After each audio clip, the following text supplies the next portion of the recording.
Kayaknya hampir semua dari kita yang tumbuh dalam tradisi Kristen pasti familiar banget ya sama himne yang satu ini.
Sebuah lagu berpisahan, tapi rasanya tuh penuh harapan.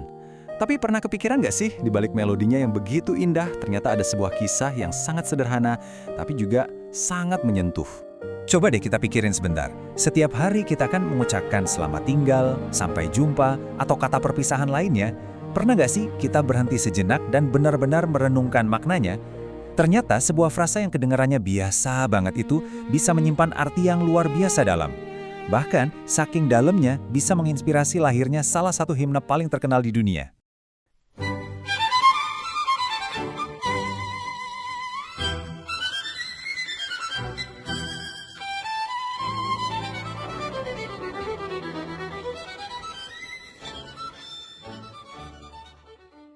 Nah, kisah kita ini dimulainya bukan dari panggung konser yang megah atau momen dramatis. Bukan. Kisah ini justru berawal dari sebuah pengamatan yang tenang dan sederhana di sebuah gereja kecil. Sebuah momen singkat yang tanpa disadari menjadi benih dari sesuatu yang jauh lebih besar. Oke, yuk kita mundur sebentar ke masa lalu. Tepatnya ke Amerika di tahun 1880-an. Di sana ada seorang pendeta bernama Jeremiah Ames Rankin. Dia ini bukan cuma pendeta yang jago berkhotbah, tapi dia adalah seorang gembala yang benar-benar peduli dan memperhatikan jemaatnya. Dan ternyata, dari perhatian yang tulus inilah, sebuah inspirasi besar lahir. Jadi pendeta Rankin ini sering banget dengar setiap kali ibadah selesai, jemaatnya tuh saling mengucapkan kalimat ini satu sama lain. Tuhan sertamu sampai kita bertemu lagi. Ini bukan sekedar basa-basi, duluan ya, bukan. Ini tuh ucapan yang tulus banget dari hati. Sebuah kebiasaan sederhana yang ternyata menyimpan sebuah kebenaran yang mungkin sudah banyak dilupakan. Dan disinilah momen ahanya terjadi. Rankin tiba-tiba sadar, kata goodbye dalam bahasa Inggris yang sering banget kita ucapkan tanpa mikir, itu kan sebenarnya singkatan dari frasa kuno, God be with you. Artinya, Tuhan menyertaimu. Wow, ternyata ucapan perpisahan modern yang kita kenal, itu akarnya adalah sebuah doa yang tulus. Jadi, ini dia inti penemuannya yang luar biasa. Saat jemaatnya saling berpamitan, mereka itu nggak cuma bilang sampai jumpa. Tanpa mereka sadari, mereka itu sebenarnya lagi meneruskan sebuah tradisi doa yang sudah berabad-abad umurnya. Mereka saling menyerahkan satu sama lain ke dalam penjagaan Tuhan sampai nanti bisa ketemu lagi. Sebuah kesadaran yang, dalam banget ya. Nah, karena sadar akan hal ini, Rankin merasa nggak bisa diam aja. Dia ngerasa harus melakukan sesuatu. Pemahaman yang indah ini nggak bisa dia simpan sendiri. Dan dari refleksi pribadinya inilah sebuah perjalanan yang nggak terduga dimulai. Perjalanan untuk mengubah kata-kata menjadi musik yang bisa menyentuh seluruh dunia. Prosesnya tuh alami banget. Jadi pertama, pendeta Rankin menuangkan semua perasaan dan pemahamannya itu ke dalam sebuah puisi yang tulus. Lalu puisi itu sampai ke tangan seorang musisi gereja namanya William Gould Thomer. Nah, Thomer inilah yang seolah-olah memberi jiwa pada puisi itu.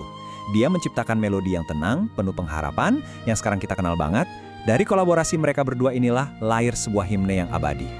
Dan coba tebak, dari sebuah gereja kecil di Amerika, doa dalam bentuk lagu ini memulai perjalanannya keliling dunia.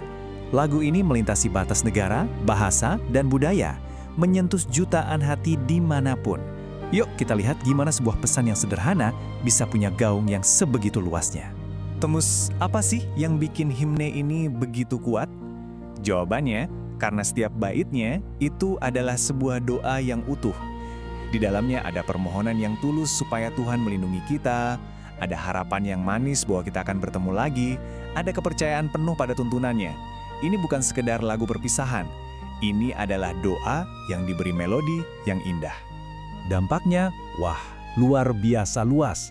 Lagu ini jadi semacam soundtrack buat momen-momen penting dalam hidup. Dinyanyikan untuk menutup ibadah, untuk melepas orang yang kita sayangi pergi jauh, untuk menguatkan para misionaris, bahkan untuk memberi penghiburan di saat-saat duka. Lagu ini seolah jadi pengingat universal bahwa setiap perpisahan itu bukanlah akhir, tapi cuma jeda yang penuh harapan. Oke, sekarang setelah kita lihat dampaknya yang begitu besar, yuk kita kembali lagi ke akarnya. Kita kembali ke hati seorang gembala untuk benar-benar memahami kenapa sih pesan sederhana ini bisa begitu abadi dan tetap relevan sampai hari ini. Ini nih intinya.